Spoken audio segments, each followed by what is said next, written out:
Assalamualaikum warahmatullahi wabarakatuh. Ciri dan faktor pembentuk kelompok sosial.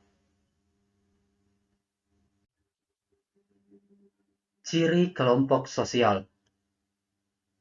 Kelompok sosial merupakan sekumpulan manusia yang mempunyai kesadaran bersama akan keanggotaan dan saling melakukan interaksi.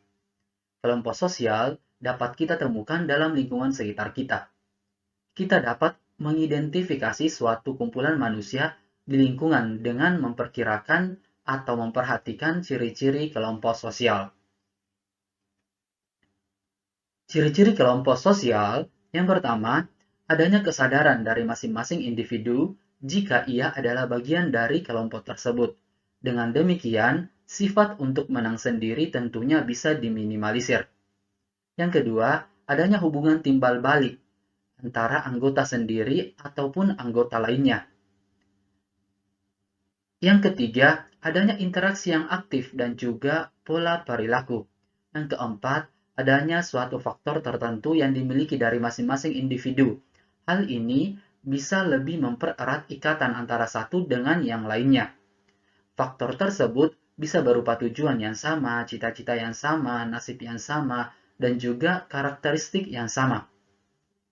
Yang kelima, adanya struktur tugas masing-masing dari dalam kelompok.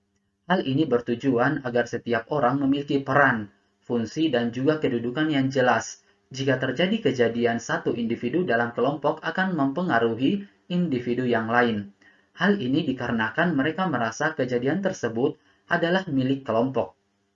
Yang keenam, adanya interaksi antar individu dalam jangka waktu yang panjang. Interaksi antar individu berlangsung dalam jangka pendek ataupun lama. Faktor pembentuk kelompok sosial. Bergabungnya individu dalam suatu kelompok sosial merupakan keinginan dari dalam diri individu tersebut, atau bahkan bisa terjadi secara kebetulan. Contohnya saja, ketika seseorang terlahir dalam keluarga dengan latar belakang tertentu yang tidak bisa dipilih. Namun, ada juga keanggotaan yang merupakan sebuah pilihan. Dua faktor utama yang umumnya membuat kita memilih atau membentuk kelompok sosial tersebut adalah kedekatan dan kesamaan. Kita bahas terlebih dahulu kedekatan. Kedekatan geografis berpengaruh besar terhadap keterlibatan seseorang dalam sebuah kelompok. Semakin dekat jarak geografis antar dua orang atau lebih, semakin mungkin mereka untuk saling berbicara dan berinteraksi. Jadi, kedekatan fisik meningkatkan peluang interaksi dan bentuk kegiatan bersama yang memungkinkan terbentuknya kelompok sosial. Kedekatan tersebut bisa kita lihat ketika ada seseorang yang merantau ke suatu daerah dan bertemu dengan orang yang statusnya sama sebagai perantau dan berasal dari daerah yang sama. Secara tidak sadar, orang tersebut merasa ada ikatan batin, meskipun pada awalnya belum saling mengenal ketika masih di daerah asal.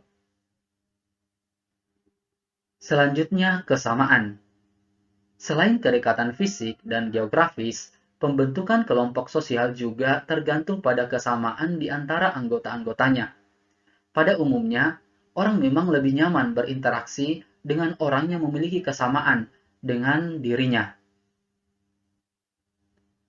Kesamaan di sini meliputi kesamaan latar belakang, minat, kepercayaan, nilai, usia, atau karakter-karakter personal lain. Macam-macam kesamaan tersebut juga bisa dikategorikan menjadi 3. Yang pertama, kesamaan kepentingan. Adanya kesamaan kepentingan membuat kelompok sosial ini memiliki pemahaman yang sama akan tujuan bersama dan mau bekerja sama demi mencapai kepentingan dan tujuan tersebut. Hal ini terlihat pada kelompok belajar di sebuah kelas atau bimbel yang para anggotanya sama-sama memiliki kepentingan untuk lulus atau mendapat nilai tertentu. Selanjutnya adalah kesamaan keturunan. Kelompok sosial yang terbentuk dengan persamaan keturunan akan memiliki tujuan yang sama, yakni menyambung tali persaudaraan. Dampak positifnya, masing-masing anggotanya secara tidak langsung memiliki komitmen untuk tetap aktif terlibat dalam kelompok sosial ini untuk menjaga agar tali persaudaraan tidak putus. Yang ketiga adalah kesamaan nasib. Adanya persamaan nasib atau pekerjaan, maka dapat terbentuk kelompok sosial yang mewadahi, yang bertujuan meningkatkan taraf hidup ataupun kinerja anggotanya. Contohnya, perkumpulan informal mitra ojek online yang saat ini sedang marak di berbagai kota. Adanya perkumpulan ini didasari oleh kesamaan nasib dan profesi para anggotanya sebagai sesama mitra ojek online yang membutuhkan wadah untuk saling berbagi cerita dan informasi terbaru terkait penumpang dan kebijakan perusahaan. Oke, cukup sekian pembahasannya. Terima kasih. Assalamualaikum warahmatullahi wabarakatuh.